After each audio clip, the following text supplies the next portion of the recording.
Flight Risk is an action thriller directed by Mel Gibson and starring Mark Wahlberg, Michelle Dockery, and Topher Grace. Its plot follows a US air marshal escorting a government witness to trial after he's accused of getting involved with a mob boss, only to discover that the pilot who is transporting them is also a hitman sent to assassinate the informant. After they subdue him, they're forced to fly together after discovering that there are others attempting to eliminate them. This review will be spoiler-free. Fans have waited 9 years for a new film from the Academy Award-winning director of The Man Without a Face, Braveheart, The Passion of the Christ, Apocalypto, and Hacksaw Ridge, Mel Gibson. And here it is, Flight Risk. How does it fare amongst his iconic filmography? Well, all I can say is, how did this happen? This film is not good. The editing, the sound, the cinematography, the visual effects, it is all bad. There's continuity errors, bad ADR. I've talked a lot about this channel being about promoting positivity, but I just can't defend this.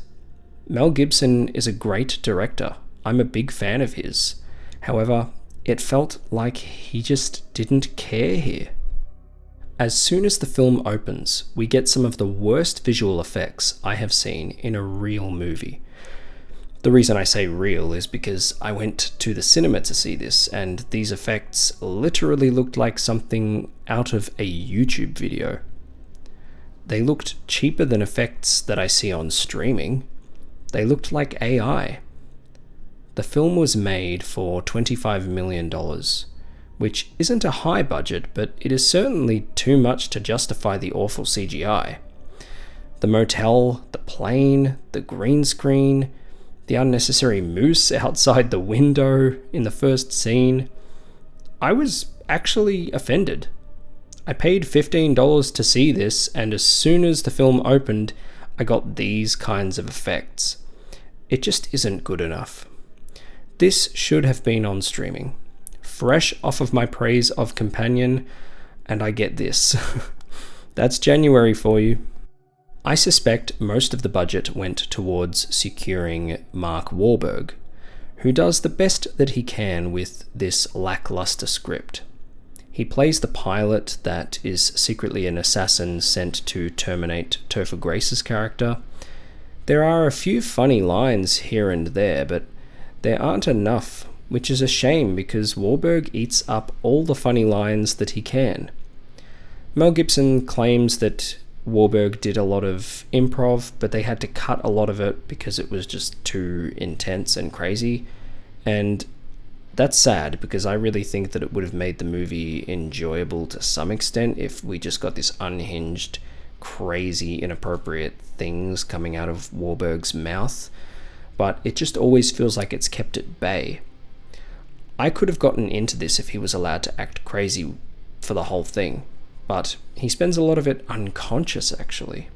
The screenplay feels like a first draft aided by AI, which is a shame because the concept is quite strong. This should have been like a classic 90s action thriller, nothing serious, but just fun. The film should have been an action comedy. But aside from the occasional ridiculous dialogue, it kind of takes itself seriously. But as an audience member, it is impossible to take seriously due to the terrible special effects and dull cinematography. I know that they're stuck in a plane for the whole thing, but it is so uninteresting to look at. I have always been a fan of Topher Grace, and he more or less does his awkward nerdy shtick here as the prisoner being transported to testify against his criminal associate. He gets some of the funnier lines in the film, so he does a fine enough job. Michelle Dockery does an admirable job as our protagonist, Madeline, the deputy US Marshal. My issue is that the character is just so bland on the page that you can never really connect with her. For an action thriller, the film is quite boring. but it is mercifully short, running at 91 minutes with credits. The ending is so abrupt it feels like an editing mistake. Regardless, I was happy to go home, which is a real shame to say. I never want to say that. I want anything that I go and see to be good. I don't know how such a solid concept with a good cast and a great director turned out to be one of the worst films I've seen in recent memory. I cannot recommend Flight Risk, even when it comes to streaming. Thankfully, it picks up a little in its third act simply because stuff starts to happen. But I ultimately walked out of it having no clue what the message or point of the movie was. If the point was simply to entertain, then it failed. This was not a project worthy of Mel Gibson. I guess I will just have to keep waiting for Lethal Weapon 5 and the Resurrection of the Christ.